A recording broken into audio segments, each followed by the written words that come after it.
ومن يضلل فلا هادي له ونشهد أن لا إله إلا الله وحده لا شريك له ونشهد أن سيدنا ومولانا محمدا عبده ورسوله أما بعد أعوذ بالله من الشيطان الرجيم بسم الله الرحمن الرحيم ألف لام ميم ذلك الكتاب لا ريب فيه هدى للمتقين الذين يؤمنون بالغيب ويقيمون الصلاة ومما رزقناهم ينفقون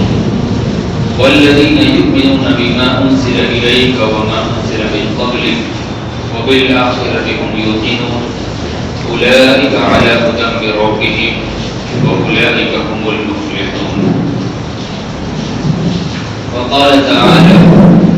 يريدون أن يطفئوا نور الله بأفواههم ويأبى الله إلا أن يتم نوره ولو كره الكافرون. هو الذي أرسل رسوله بالهدى ودين الحق ليظهره على الدين كله ولو كره المشركون. وقال النبي صلى الله عليه وسلم نزل الله امرأ سمع مقالتي فوعاها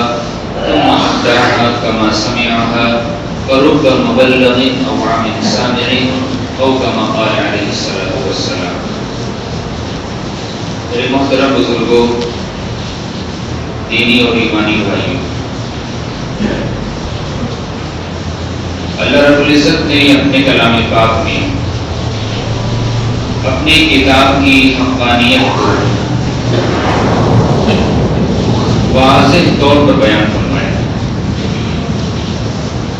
اور اس بات پر اللہ رب العزت نے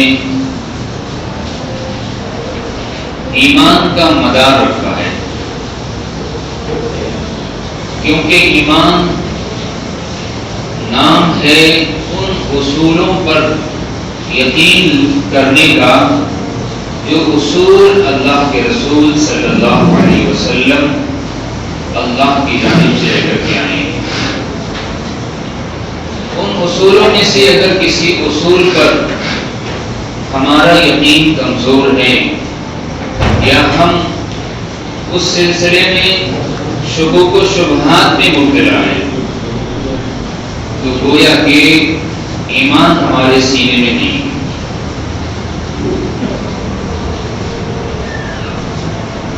دو چیزوں پر اسلام میں زور دیا گیا ہے، ایک ایمانیات اور ایک عبادات۔ ایمان اس بات پر لانا کہ اس پوری کائنات کا رب اللہ ہے، اس کائنات کا نظام صرف اور صرف اللہ کے قبضے قدرت میں ہے۔ اس بات پر ایمان لانا کہ اس پوری کائنات کا کوئی حقیقی معبود ہے تو وہ اللہ وحدہ لا شریک لہ کی ذات ہے۔ اس بات پر ایمان لانا کہ محمد صلی اللہ علیہ وسلم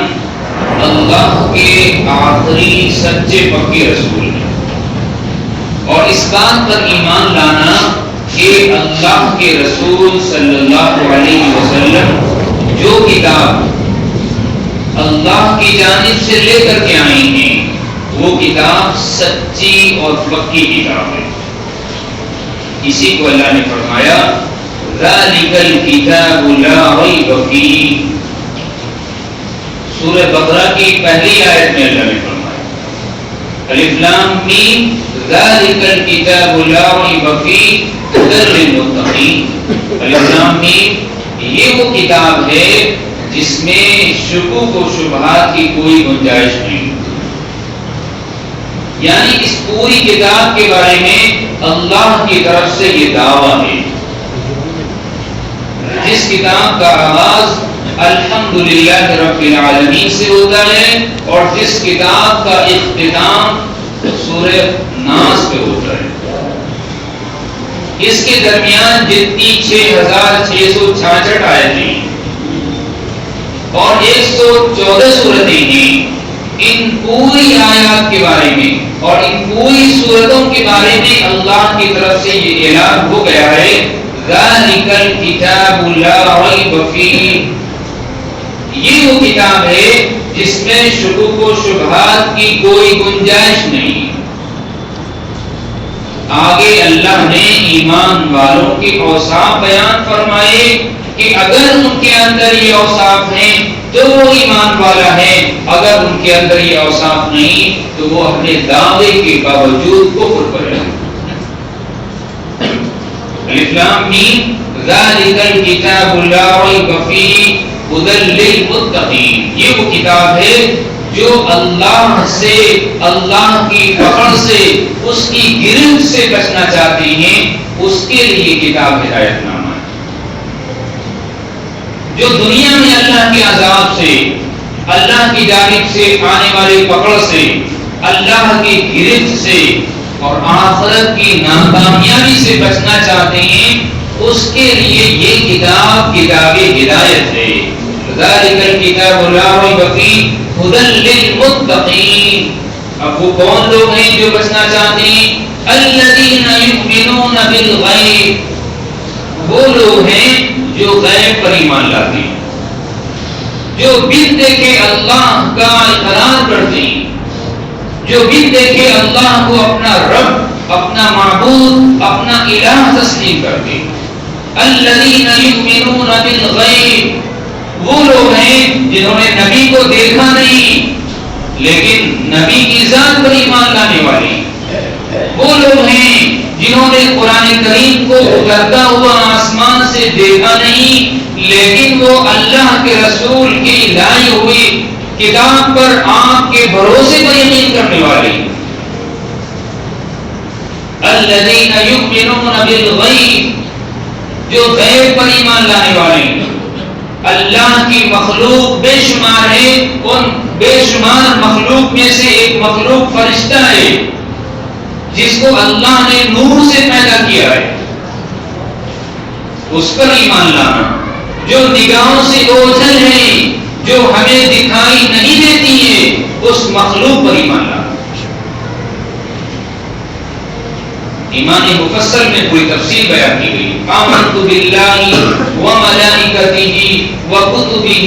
ورسلہ والیوم الآخر والقدر خیرہ وشرہ من اللہ تعالی والبعث بعد الموت۔ مکتب میں بچوں کو یہ ایمان مفصل یاد کرایا جاتا ہے، بچوں کے دل و دماغ میں یہ ایمانیات کے اصول بٹھائے جاتے ہیں۔ آمنت باللہ، میں ایمان لے آیا اللہ پر، وملائکتہ، میں ایمان لے آیا اس کے فرشتوں پر، وکتبہ، میں ایمان لے آیا اس کی تمام کتابوں پر، قرآن پر، تورات پر، انجیل پر، زبور پر اور اس کے علاوہ جتنے صحیفے نازل ہوئے ان سب پر ایمان ہے۔ وملائکتہ وکتبہ ورسلہ،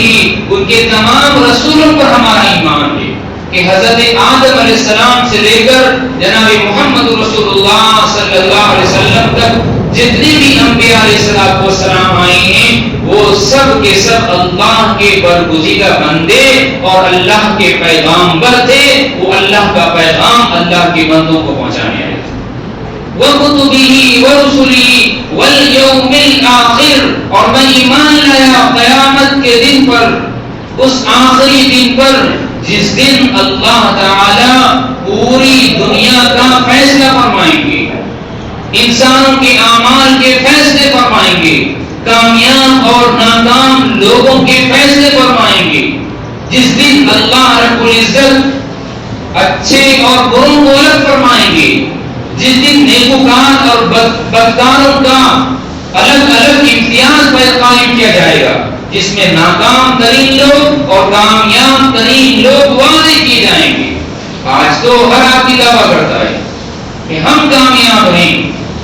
ہم نے کامیابی حاصل کر لی، اگر ہم نے دنیا میں عہدہ حاصل کر لیا، منصب حاصل کر لی، ڈگری حاصل کر لی، ہم نے حکومت کامیاب کر لی تو ہم کامیاب ہو گئے۔ لیکن قیامت کے دن اللہ تعالیٰ کا یہ فیصلہ ہوگا کہ کامیاب کون ہے، اس بات پر ایمان لانا۔ وَالْيَوْمِ الْآخِرِ، قیامت کے دن پر ایمان لانا۔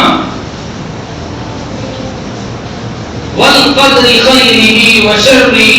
من اللہ تعالی، اور تقدیر پر ایمان لانا، چاہے ہمارے ساتھ اچھا معاملہ ہو چاہے ہمارے ساتھ برا معاملہ ہو، یہ اللہ نے تقدیر میں لکھی۔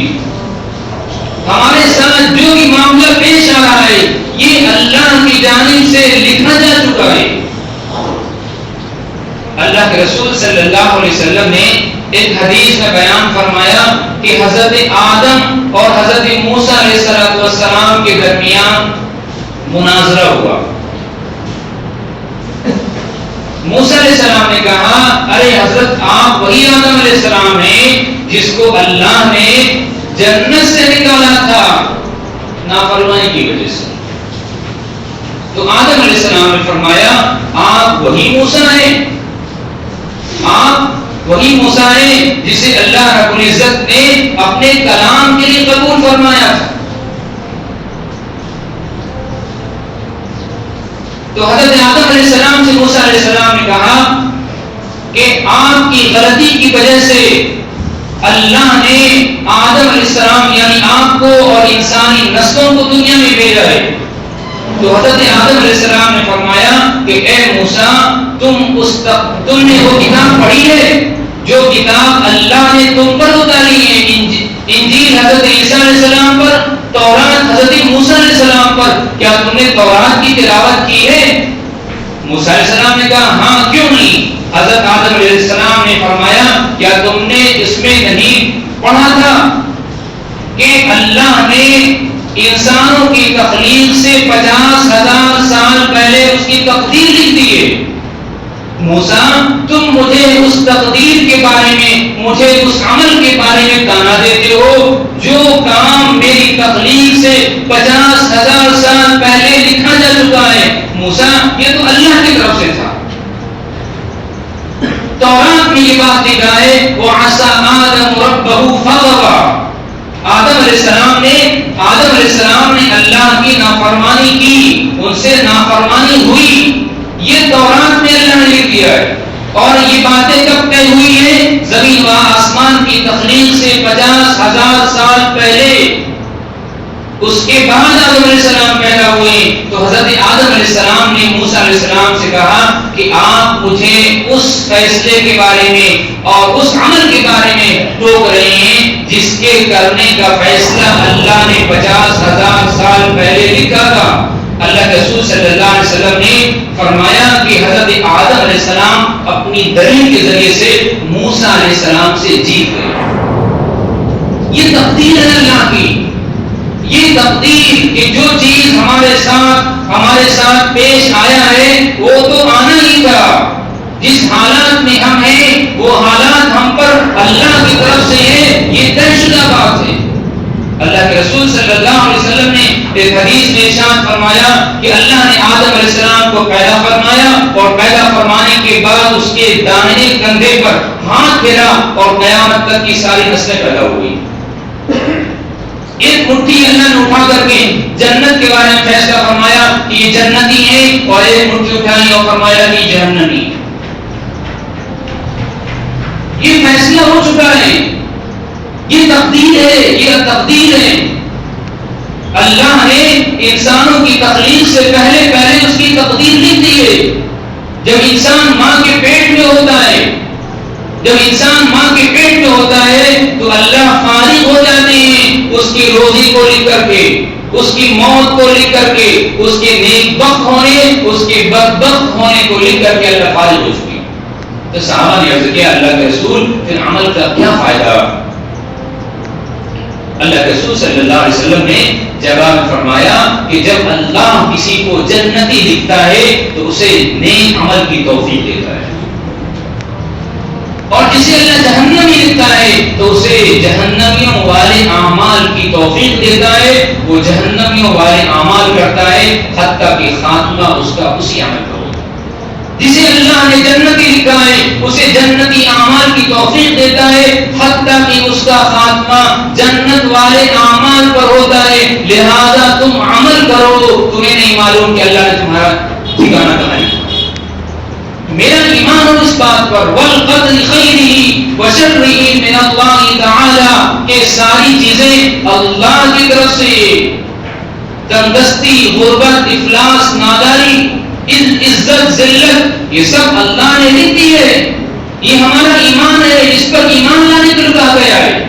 یہ ایمان کے وہ بنیادی اصول ہیں جس پر ایمان لائے بغیر کوئی شخص کامل ایمان والا نہیں ہو سکتا ہے. والبعث بعد الموت، اور اس بات پر ایمان لانا کہ موت کے بعد اللہ تعالیٰ سارے انسانوں کو زندہ فرمائیں گے اور میدان حشر میں انہیں جمع فرمائیں گے اور پھر ان کے عمل کے مطابق اللہ تعالیٰ اس کے لیے جنت اور جہنم کے فیصلے فرمائیں گے. یہ ایمانیات ہیں، اس پر دل سے یقین کرنا. یہ باتیں اللہ نے قرآن و حدیث کے اندر اپنے نبی کے ذریعے سے ہم تک پہنچوائی ہے. یہ باتیں قرآن کریم کے اندر ہے. یہ باتیں اللہ کے رسول صلی اللہ علیہ وسلم نے احادیث میں بیان فرمائی ہے. لہذا ان باتوں پر یقین کرنا یہ ایمان کا ایک جز ہے، اور پھر ان باتوں پر یقین کر کے ان کے مطابق پوری زندگی گزارنا یہ ایمان کا دوسرا جز ہے. ایمان اور عمل صالح دو لازم و ملزوم چیزیں جس کے بغیر نجات تھی. ایمانیات بنیاد ہے جس کے بغیر عمارت قائم نہیں ہو سکتی، اور اعمال صالحہ وہ دیواریں ہیں، وہ چھتیں ہیں جس کے بغیر عمارت کا تصور ممکن نہیں. دو چیزیں اللہ نے ہمیں عطا فرمائی ہے، اور ایمانیات میں یہ ساری چیزیں تفصیلیں، اور عبادات میں عبادات کی قسمیں ہیں. اس میں عبادات میں نماز ہے، روزے ہیں، حج ہیں، زکوٰۃ ہیں جو حقوق اللہ سے متعلق ہیں. کچھ عبادات ایسے ہیں جو حقوق العباد سے متعلق ہیں جس میں معاشرت ہیں، رہن سہن ہیں، لوگوں کے حقوق ہیں، ماں باپ کے حقوق ہیں، رشتہ داروں کے حقوق ہیں، پڑوسیوں کے حقوق ہیں، ملک کے حقوق ہیں، ملک میں رہنے والے باشندوں کے حقوق ہیں، ہمارے پڑوسیوں کے حقوق ہیں، ہمارے ساتھ سفر کرنے والے، ہمارے چند لمحے کے لیے جو ہمارے ساتھی بن جاتے ہیں، رفیق سفر ہوتے ہیں، ان کے حقوق ہیں. ان تمام کے حقوق کی ادائیگی کا نام عبادات ہے. صرف نماز، روزے، حج اور زکوٰۃ، نوافل و صدقات کا نام عبادت نہیں ہے، بلکہ اللہ کے اتارے ہوئے اصول کے مطابق تجارت کرنا، کاروبار کرنا. اسی لیے اللہ کے رسول نے فرمایا کہ قیامت کے دن سچے پکے تاجر، امانت دار تاجر قیامت کے دن انبیاء اور شہداء کے ساتھ ہوں گے. قیامت کے دن سچے پکے تجارت کرنے والے، اپنے کاروبار میں جھوٹ اس کا استعمال نہ کرنے والے، اور اپنے کاروبار کو جھوٹ کے ذریعے فروغ نہ دینے والے، اپنے کاروبار میں دھوکہ دھڑی نہ کرنے والے، کل قیامت کے دن انبیاء علیہ السلام کے صفوں میں انہیں کھڑا کیا جائے گا. یہ عبادات ہیں. ان تمام چیزوں پر ایمان لانا، اور اگر ان چیزوں میں سے کسی میں کمی ہے تو پھر ہمارا ایمان ناقص ہے. اسی لیے اللہ نے قرآن کریم کی آیت میں پہلے فرمایا ذَلِكَ الْكِتَابُ لَا رَيْبَ فِيهِ هُدًى لِّلْمُتَّقِينَ. اب پہلے یہ ایمان لانا ہے کہ قرآن کریم کے جتنے اصول ہیں، قرآن کریم کی جتنی آیتیں ہیں، قرآن کریم کی جتنی سورتیں ہیں، قرآن کریم کا جو پیغام ہے وہ حق ہے، وہ سچ ہے. اس میں کوئی ملاوٹ نہیں ہے، اس میں کسی نے کوئی چیز داخل نہیں کی ہے، بلکہ یہ منزل من اللہ ہے. یہ پوری کی پوری کتاب اللہ کی طرف سے آئی ہے، اور اللہ نے اپنی نگرانی میں، اللہ نے جبرائیل امین کے ذریعے سے اس مقدس کتاب کو لیلۃ القدر میں، رمضان کے مبارک مہینے میں، اور اس مبارک مہینے کی مبارک راتوں میں اللہ رب العزت نے مبارک فرشتے حضرت جبرائیل امین جو فرشتوں کے سردار ہیں، اور محمد رسول اللہ صلی اللہ علیہ وسلم کی ذات اقدس جو تمام نبیوں کی سردار ہے، اس پر اللہ نے یہ کتاب اتاری ہے. اور کتاب کی حفاظت کی ذمہ داری بھی اللہ نے لی. کتاب کی حفاظت کی ذمہ داری بھی اللہ نے لی ہے. اگر خدا نخواستہ کسی کے دل میں یہ بات پیدا ہو تو وہ شیطان کی طرف سے ہے اور ایمان کے ذوق اور کمزوری اور کفر سے قربت کی وجہ سے ہے کہ وہ کسی آیت کے بارے میں سمجھے کہ نعوذ باللہ من ذالک کسی انسان نے اس کے اندر اضافہ کر دیا ہے، کسی آیت کو بڑھایا ہے، کسی آیت کو گھٹایا ہے، کیونکہ اللہ کا اعلان ہے اِنَّا نَحْنُ نَزَّلْنَا الذِّكْرَ وَإِنَّا لَهُ لَحَافِظُونَ، اس قرآن کو ہم نے اتارا ہے، اس قرآن کے اتارنے والے ہم ہیں اور اس قرآن کے محافظ بھی ہم ہیں۔ اب جس کلام کو اتارنے والا اللہ ہو اور جس کلام کی حفاظت کی ذمہ داری اللہ نے لے لی ہو، اب دنیا کے کسی انسان کی کیا طاقت ہو سکتی ہے کہ وہ اس قرآن میں ایک لفظ تو چھوڑ دیجیے، ایک نقطے کا بھی اضافہ کر سکتا ہے۔ مشاہدہ ہے، مشاہدہ، زمانہ شاہد ہے۔ اس مادیت کے دور میں، اس مادیت کے دور میں اپنے بچوں کو لوگ وہ تعلیم دیتے ہیں جس سے مادیت حاصل کی جائے، اپنے بچوں پر موٹی رقم خرچ کرتے ہیں ان علوم کے حاصل کرنے پر جس کے ذریعے سے دولت حاصل کی جائے۔ اور آپ ہم سب کو پتا ہے کہ قرآن کریم کے حفاظ کا مستقبل اس دنیا کے اعتبار سے کیا ہے۔ قرآن کریم کے یاد کرنے میں جو محنت ہے، قرآن کریم کے حفظ کرنے میں جو مشقت ہے، قرآن کریم کو حفظ کرانے میں جو مشقت ہے، یہ مشقت بڑی موٹی رقم دے کر، دنیا کا بڑا عہدہ منصب اس کی لالچ دے کر بھی کسی کو حاصل نہیں کرایا جا سکتا۔ لیکن اس کے باوجود کہ مسجد میں امامت کرنے والے حافظ قرآن اور مسجد میں امامت کرنے والے بہترین قاری قرآن اور مسجد میں امامت کرنے والے بہترین عالم دین کی تنخواہ آج دنیا کی نگاہ میں اور دنیا کے اعتبار سے کیا ہے؟ آپ ہم سب جانتے ہیں، کسی وضاحت کی ضرورت نہیں ہے اور کوئی شکوہ بھی نہیں ہے، الحمدللہ کوئی شکایت بھی نہیں ہے، قلت تنخواہ کی کوئی شکایت نہیں ہے، کوئی پرواہ نہیں ہے تنخواہ ملے یا نہ ملے، کوئی پرواہ نہیں کہ حافظ قرآن کو کوئی عہدہ ملے یا نہ ملے، کوئی پرواہ نہیں حافظ قرآن کی عزت ہو یا نہ ہو، ہمیں تو اللہ کی بارگاہ میں عزت کی پرواہ ہے کہ اللہ رب العزت نے قرآن کریم کے حفظ کرنے والوں کا مقام و مرتبہ بیان فرمایا ہے۔ اس لیے امت کا ایک بہت بڑا طبقہ قرآن کریم کے حفظ کرنے کی ساری مشقتیں جھیلتا ہے، اور ایک دو نہیں، 100,000 نہیں، لاکھوں کروڑوں انگنت حفاظ کرام اللہ نے اس مادیت کے دور میں پیدا فرمائی۔ اب تو مسجدیں کم پڑ گئی ہیں، حفاظ کرام کہتے ہیں کہ مولانا صاحب میرے لیے بھی کسی مسجد کا انتظام کر دیجیے تاکہ میں بھی مسجد میں لوگوں کو قرآن سنا سکوں۔ کتنی مساجد ہیں الحمدللہ اس ملک میں، اس کے باوجود اللہ نے قرآن کریم کے حافظوں کو ایسی تعداد عطا فرمائی ہے کہ مسجدیں تھوڑی پڑ گئی ہیں۔ ایک مسجد میں رمضان کی تراویح میں ایک حافظ قرآن سناتا ہے اور اس کے پیچھے کئی حفاظ ہوتے ہیں۔ ایک حافظ قرآن کے پیچھے میں نے قرآن پڑھایا ہے، میں نے قرآن سنایا ہے، میرے پیچھے 22 حافظ قرآن سنتے تھے۔ میں حیران ہوں کہ اللہ نے اس کا دنیا کے اعتبار سے کوئی اعلیٰ مقام، اعلیٰ منصب اور اعلیٰ تنخواہ نہیں رکھا ہے، پھر بھی اس کے باوجود اللہ نے یہ شوق اور یہ رغبت امت کے دلوں کے اندر پیدا فرمائی ہے۔ یہ اللہ کے اس قرآن کریم کے اعلان کا صدقہ ہے اور اس کی صداقت کی دلیل ہے اِنَّا نَحْنُ نَزَّلْنَا الذِّكْرَ وَإِنَّا لَهُ لَحَافِظُونَ، کہ ہم نے قرآن کو اتارا ہے اور ہم ہی قرآن کے محافظ ہیں۔ لہذا کثیر تعداد میں اس ملک میں حفاظ کرام ہیں، چھوٹے چھوٹے اور بڑے بڑے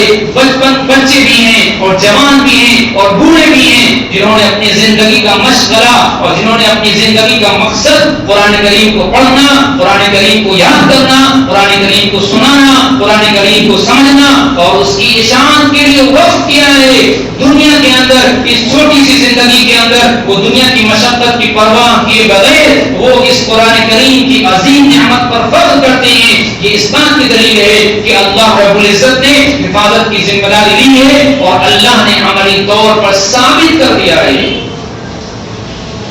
ثابت کر دیا ہے۔ آج کے اس نابغی کے دور میں اللہ نے ثابت کر دیا ہے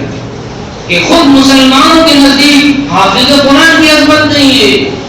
خود ہمارے اندر اپنے مسجد کے اماموں کی قدر نہیں ہے، خود ہمارے اندر اچھے قرآن پڑھنے والوں کی قدر نہیں ہے، اس کے باوجود اللہ رب العزت نے اتنی بڑی تعداد میں حفاظ کرام کو پیدا فرمایا، کسی دنیا کی لالچ کے بغیر، کسی دنیا کے عہدے اور منصب کی لالچ کے بغیر۔ یہ قرآن کریم کی حقانیت کی دلیل ہے۔ 1450 سال پہلے قرآن اللہ نے آسمان سے اتارا تھا بعینہ، بغیر کسی نقطے کے اضافے کے۔ آج بھی اللہ نے قرآن کو محفوظ فرمایا ہے، اور مزید برآں یہ کہ اسلام کے دشمن، قرآن کے دشمن، قرآن کریم کے مخالفین روز نت نئے منصوبے تیار کرتے ہیں، روز نت نئے منصوبے تیار کرتے ہیں۔ قرآن کریم کی آیتوں کی تحریف میں وہ کوششیں کر رہے ہیں۔ ایک آیت کو ایک عیسائی نے بدلنا چاہا، وہ عسیٰ ربکم ان یرحمکم، یہ قرآن کی آیت ہے تو اس کو بدل دیا اس عیسائی نے کہ عیسیٰ ربکم ان یرحمکم۔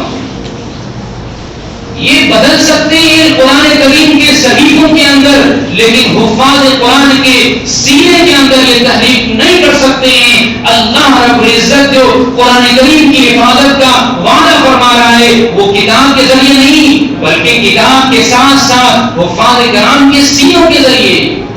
ہمارے اور آپ کے سینوں میں اللہ نے قرآن کو اتارا ہے، اور اس کے ذریعے سے اللہ کا وعدہ ہے کہ ہم اس قرآن کی حفاظت فرمائیں گے۔ آج اس دور میں بھی دشمنان اسلام نے اور قرآن کے دشمن نے قرآن کریم پر اعتراض کیا ہے۔ بدبخت، ملعون، بدنصیب نے اس بات کا اعلان کیا ہے کہ قرآن کریم کی نعوذ باللہ 26 آیتیں زائد ہے، اور ایک طرح سے صحابہ پر تبرہ کہا ہے کہ نعوذ باللہ سیدنا ابو بکر نے اور سیدنا عمر نے اور سیدنا عثمان نے اپنی مرضی سے ان 26 آیتوں کو قرآن میں داخل کیا ہے، جو قرآن کی آیتوں کے علاوہ ہیں۔ حقیقت میں وہ قرآن کی آیتیں نہیں ہیں، ابو بکر نے، عمر نے اور عثمان نے اس کو داخل کیا ہے، جس میں جہاد کی ترغیب دی جاتی ہے، جس میں مسلمانوں کو دہشت گردی کی تعلیم دی جاتی ہے، جس سے مسلمان دہشت گردی پر آمادہ ہوتے ہیں۔ یہ ماضی کی باتیں ہیں جو اس دور کے دجال نے نقل کی ہے، یہ آج کی دشمنی نہیں ہے، یہ محمد رسول اللہ صلی اللہ علیہ وسلم کے زمانے سے چلا آ رہا ہے۔ یہ قرآن کے دشمن آج سے نہیں ہے، یہ 1400 سال پرانے دشمن ہیں۔ اللہ نے ان دشمنوں کو مٹایا ہے، اور اللہ کی پکڑ آئی ہے، اور اللہ کی گرفت آئی ہے۔ دنیا میں بھی اللہ نے انہیں عبرت کا نشان بنایا ہے، دنیا میں بھی اللہ نے انہیں ذلیل و خوار کیا ہے، اور اس دور میں بھی ایسے ملعونوں کو اللہ رب العزت ذلیل فرمائیں گے۔ لہذا ایسے موقعوں پر ہمیں اور اپنے قرآن کریم سے محبت اور تعلق کا اظہار کرنا چاہیے، اور مادیت کے اس دور میں بھی ہمیں اپنے بچوں کو حافظ قرآن بنانے سے پیچھے نہیں ہٹنا چاہیے۔ ٹھیک ہے دنیا کے اعتبار سے کوئی مستقبل نہ ہو، لیکن قیامت کے اعتبار سے انہی کا مستقبل ہے۔ کل قیامت کے دن قاری قرآن سے، حافظ قرآن سے، قرآن پر عمل کرنے والوں سے اللہ فرمائیں گے اقرا ورتقی ورتل کما كنت ترتل في الدنيا كما كنت ترتل في الدنيا فإن منزلك عند آخر آية تقرأها، کہ قرآن پڑھتا جا، جنت کے درجوں پر چڑھتا جا، تیرا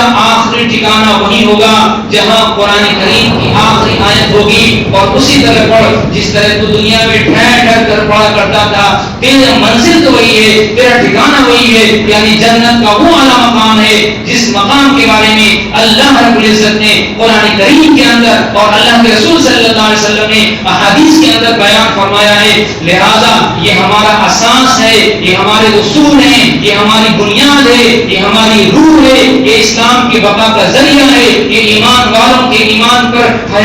قائم رہنے کا ذریعہ ہے، اور یہ قرآن کریم پوری انسانیت کی ہدایت کا ذریعہ ہے۔ اگر ہم اس قرآن کو مضبوطی سے تھامے رہیں گے اور قرآن کریم کی تلاوت کو اپنی زندگی کا مشغلہ بنائیں گے، قرآن کریم کو پڑھنا پڑھانا ہماری زندگی کا بہترین مشغلہ ہوگا اور قرآن کریم سے ہمارا مضبوط تعلق ہوگا، تو انشاءاللہ تعالی اللہ کا وعدہ ہے کہ جس طرح ماضی میں اللہ نے قرآن کریم پر عمل کرنے والے پڑھنے پڑھانے والوں کو اللہ نے عزت عطا فرمائی ہے، اس دور میں بھی اللہ عزت عطا فرمائیں گے اور آخرت میں بھی اللہ تعالی عزت عطا فرمائیں گے۔ لیکن بات یہ ہے کہ افتؤمنون ببعض الکتاب وتکفرون ببعض، ہم تو قرآن کریم کی بعض آیتوں پر ایمان لاتے ہیں، بعض کا انکار کرتے ہیں، اپنی مرضی کے مطابق ہم نے اسلام قبول کیا ہے، اپنی مرضی کے مطابق ہم نے اسلام اختیار کیا ہے، جو من میں اچھا لگتا ہے ہم وہ لے لیتے ہیں، جو چیزیں ہمیں دشوار نظر آتی ہیں، جس میں مشکلات نظر آتے ہیں ہم انہیں ترک کر دیتے ہیں۔ وہ نمازیں جن کو پڑھنے کا دل ہمارا چاہتا ہے اس میں تو ہم حاضر ہوتے ہیں، وہ نمازیں جو ہمارے لیے شاق ہیں، دشوار ہیں، مشکل ہیں، وہ نمازیں ہمارے لیے مشکل بن جاتی ہیں۔ لہذا ایمان تو یہ ہے کہ پورے اسلام میں داخل ہو، پوری باتیں اللہ نے قرآن فرمایا ادخلوا فی السلم کافہ ولا تتبعوا خطوات الشیطان انہ لکم عدو مبین، اسلام میں پورے داخل ہو جاؤ اور شیطان کے نقش قدم پر نہ چلو، شیطان تو تمہارا کھلا ہوا دشمن ہے۔ لہذا میرے بھائی ہم آپ سے یہی پیغام دینا چاہتے ہیں آپ کو کہ ہم قرآن کریم کو مضبوطی سے اپنی زندگی کا اصول بنا کر کے اسی کے ہدایات پر اپنی زندگی گزاریں، مکمل طور سے ہم مسلمان بنیں، ظاہر میں بھی مسلمان بنیں، باطن میں بھی مسلمان بنیں، ایمانیات کے اعتبار سے بھی کامل مومن ہو، اعمال کے اعتبار سے، اخلاق کے اعتبار سے، معاشرت کے اعتبار سے، معیشت کے اعتبار سے مکمل طور سے ہم مسلمان بن جائیں، جس طرح اللہ کے رسول صلی اللہ علیہ وسلم نے کامل اکمل مسلمانوں کا نمونہ صحابہ کرام رضوان اللہ علیہم اجمعین کی زندگی کے ذریعے سے پیش کیا تھا، اور اللہ نے کامل ایمان والوں اور کامل اعمال والوں کی کامیابی کا وعدہ فرمایا ہے۔ یہ دو چیزیں ہماری زندگی میں آئیں گی تو انشاءاللہ تعالی اللہ تعالی ہمیں اس دنیا کی عزت سے نوازیں گے، آخرت کی عزت سے نوازیں گے۔ اللہ تعالی سے دعا ہے کہ اللہ تعالی ہمیں ان قرآن کریم کو سینے سے لگانے، اس پر عمل کرنے، اس سے محبت کرنے اور اس کے پڑھنے پڑھانے والے اور اس پر جو عمل کرنے والوں سے بھی محبت کی توفیق نصیب فرمائے۔ آمین وآخر دعوانا الحمدللہ۔